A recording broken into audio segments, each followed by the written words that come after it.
YouTube, Machismo Eugene. Another video from Exit Strategy. Welcome. Let's talk about being penalized for just showing up. It's about 1:30 in the morning. Something was on my heart and I want to share this before I lose it. We're going to discuss being penalized for just showing up. And I'm talking to empaths, chosen ones, those who have been selected in this world to do good more so than harm.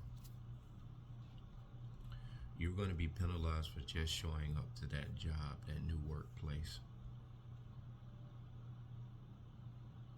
You once looked around and casually observed your surroundings in the past, and it made no sense. I'm going to help you understand what is the reasoning behind it. As we all know and have discovered, as we awaken from narcissistic personality disorder, abuse, that this is an evil in the world that is unlike anything you have ever experienced, and it's incomparable to anything, because we can't readily grasp everything that these people are in the rational mindset. We can understand it as it is explained, but even then it's hard to put your brain around it, because you and I, unlike the narcissist, we can't even imagine sitting around constantly trying to undermine someone. So now at that job, in that workplace, when you show up, your essence is going to create some friction. Even if you're not a talkative person, you may be very reserved. What you don't understand is when you show up, you're penalized because of your essence, because of your presence, because of how you move. Now looking over at the table adjacent to you, when you casually observe, you'll notice that these individuals are fixated on you at the same time while they're in supposedly and seemingly a deep conversation with a group of people. They will be staring at you intensely, because you know why? They need for you to be interested in what they're doing. But when you go into a place, when you move around, you're in your own lane, you're in your own element. Of course we casually observe. Of course we pay attention to our surroundings. That's human nature. Although there are some of us, we're just so in our own lane till we don't observe things around us. But as God awakens us to who we really are, we become a little more vigilant, actually a lot more vigilant to a lot of things we normally wouldn't even pay attention to. God stimulates the mind. He activates the thought process in ways that we've never known before. Why? Because he has to. He has to in order to protect us. He has to in order to engage the counter assault of what the evil of the narcissist is trying to put down. Otherwise, we would be sitting ducks. So I went to bed early tonight, maybe 6 o'clock after the gym, me and my son. And I woke up about 11. Me and my daughter was supposed to make some dinner, but I think everybody continued to sleep through the night. And again, I woke up and I just had to talk about this because it's very pertinent to understanding what you've done, what you've dealt with in the past that didn't make any sense. Now, that was one analogy or one instance when you're at work, at the workplace. You get these stares when you look up. I go to physical therapy. I've just discovered that I'm at the end of my physical therapy by way of it getting paid for through the insurance company that were liable for the incident I was in when I sustained injuries from being hit by a car maybe a year and a half ago. But I doted on that. It is a very pervasive atmosphere of narcissists in that capacity there. And I've found the antidote to how to deal with narcissists when you see narcissists, where you perceive narcissists. This one antidote works very effectively, even though you're marked. You're a marked man or a marked woman. You're marked. You're marked when you walk in the place. You're marked from a distance. These people read that energy. It's undeniable. But I found the one antidote to deal with them. You ignore them. You've heard in times past, a lot of us have talked about don't look narcissists in the eye. There's a reason for that. Because in looking them in the eye, in the way that we're referring to, in an engaged way, like you know who they are, when you know who they are, you don't have to stare them down. Although there are instances where they may try to intimidate excessively. In those cases, you can just basically somberly, nonchalantly, as they try to aggress verbally, you can just give them a solemn stare and look away. And you leave them standing there. No emotion. No emotion. This takes time. It takes, I want to say it takes will on your part, but I want to believe it's less about the will.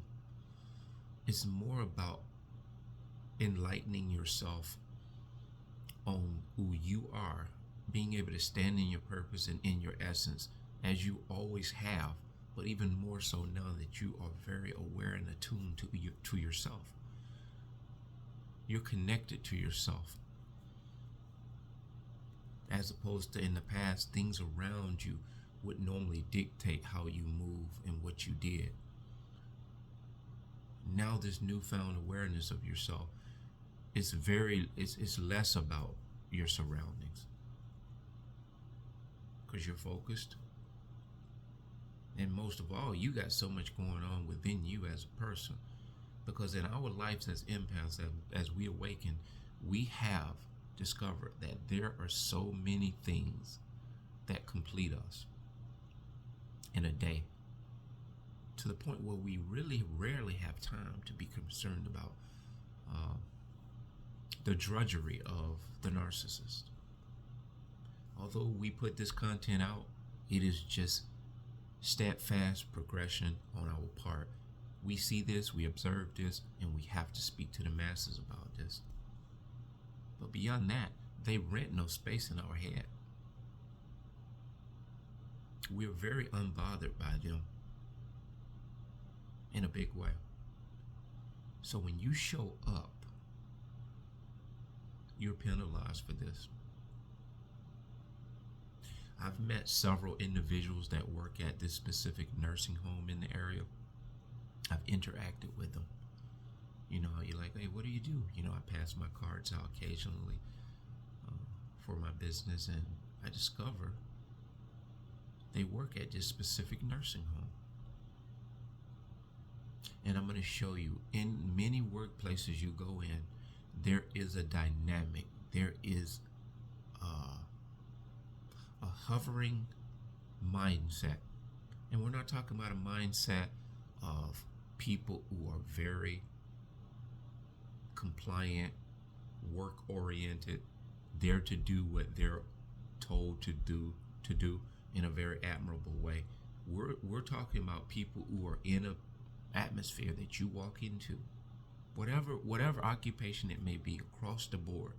And I'm speaking to someone specifically to help you understand how this looks.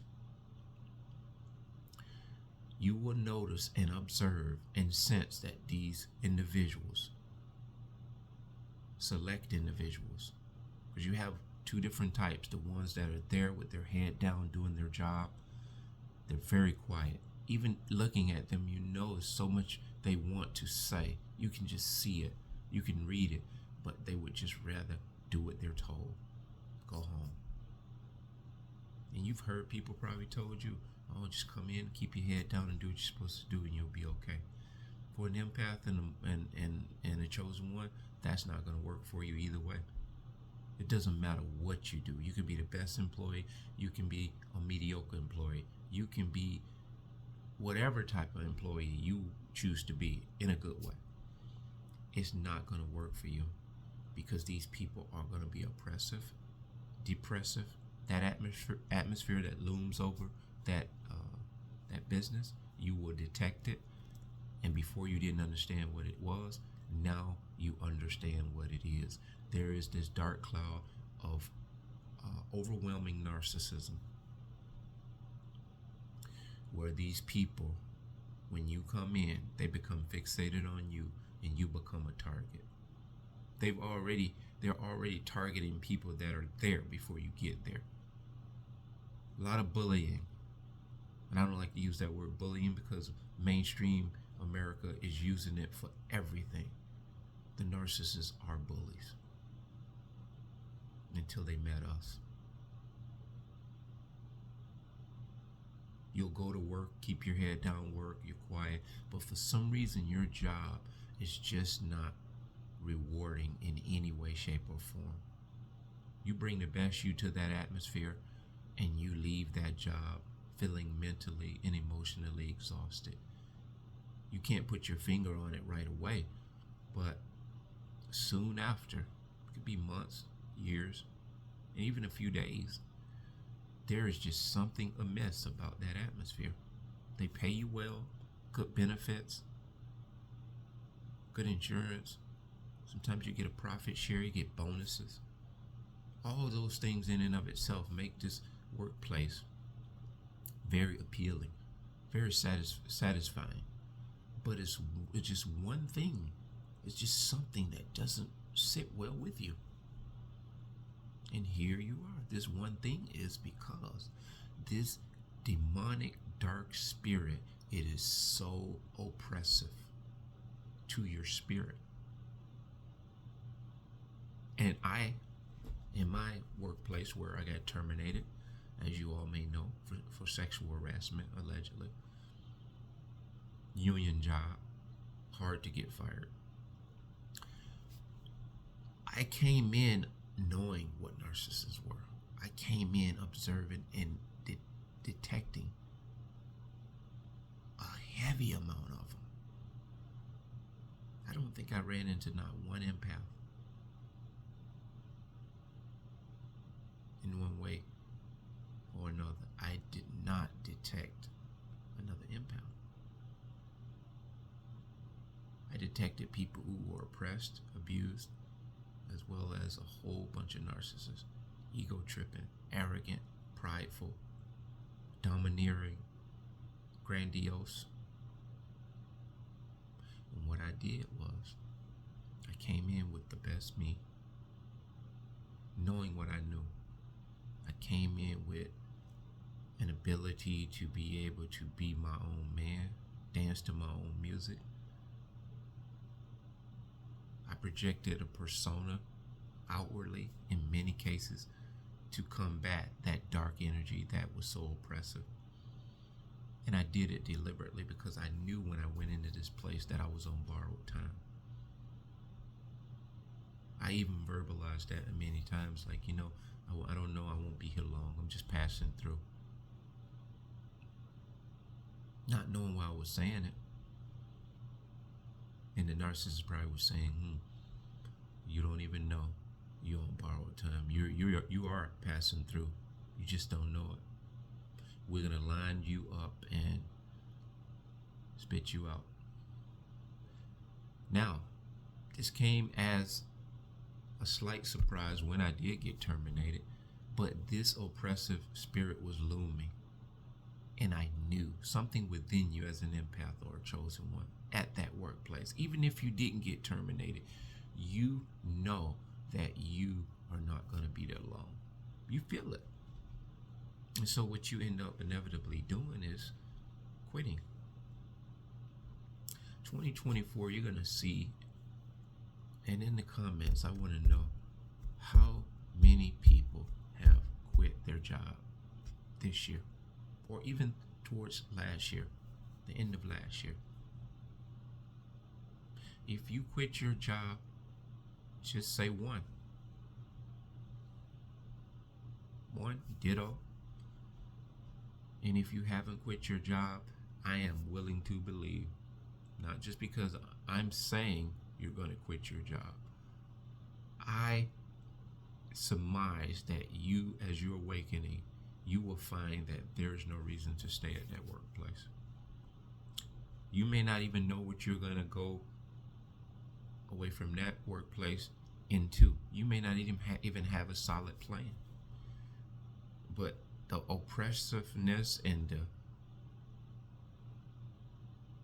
energy, the dark energy that looms over that workplace is going to become so heavy till it's not going to even be a question of should I stay. This is just how it's going to be. And I'm here to tell you, be encouraged. I believe in my heart and in my soul that wherever you go, you're going to be okay. I'm living proof of it. I don't have a lot of jobs lined up, nor am I soliciting jobs. And I'm not saying I'm well off. What you have to understand as an empath chosen ones, we do a lot with a little bit. We did before. I did when I made $60K a year. I did before I made $100K prior to surgery. I did. Well, that's what I was set to make before surgery was $100K. And of course, 6 months in, 4 months in, maybe 2-3 months into the workplace, I had surgery and I came back on maintenance, janitorial, if you will, cleaning the toilets and emptying trash cans for $60K. And in a big way, I realized that was my calling. And I was well okay with that position. And I believe a lot of other people observed that this guy's okay with wherever you put him. They cannot handle you because wherever you're put in a workplace, you don't complain, you don't grumble, you go ahead with what you're asked to do. They're making tons of money, working tons of overtime, but they're always bitching and moaning. This is America, and it's probably like this in a lot of other countries throughout the world. The pride of life. This is what gets us in these situations. But ourselves, empaths, chosen ones, as you awaken, you're going to see that this is a heavy, heavy load to bear. But take heart, because the trade-off is going back to what we were in, which was asleep, being entranced, entrapped into narcissistic interactions, engagement, relationships, marriages, family structures. God has afforded us to come out of this, man. We are in a better place. Not measured by money, materialistic things. Take heart and be of good cheer. That being said, bless.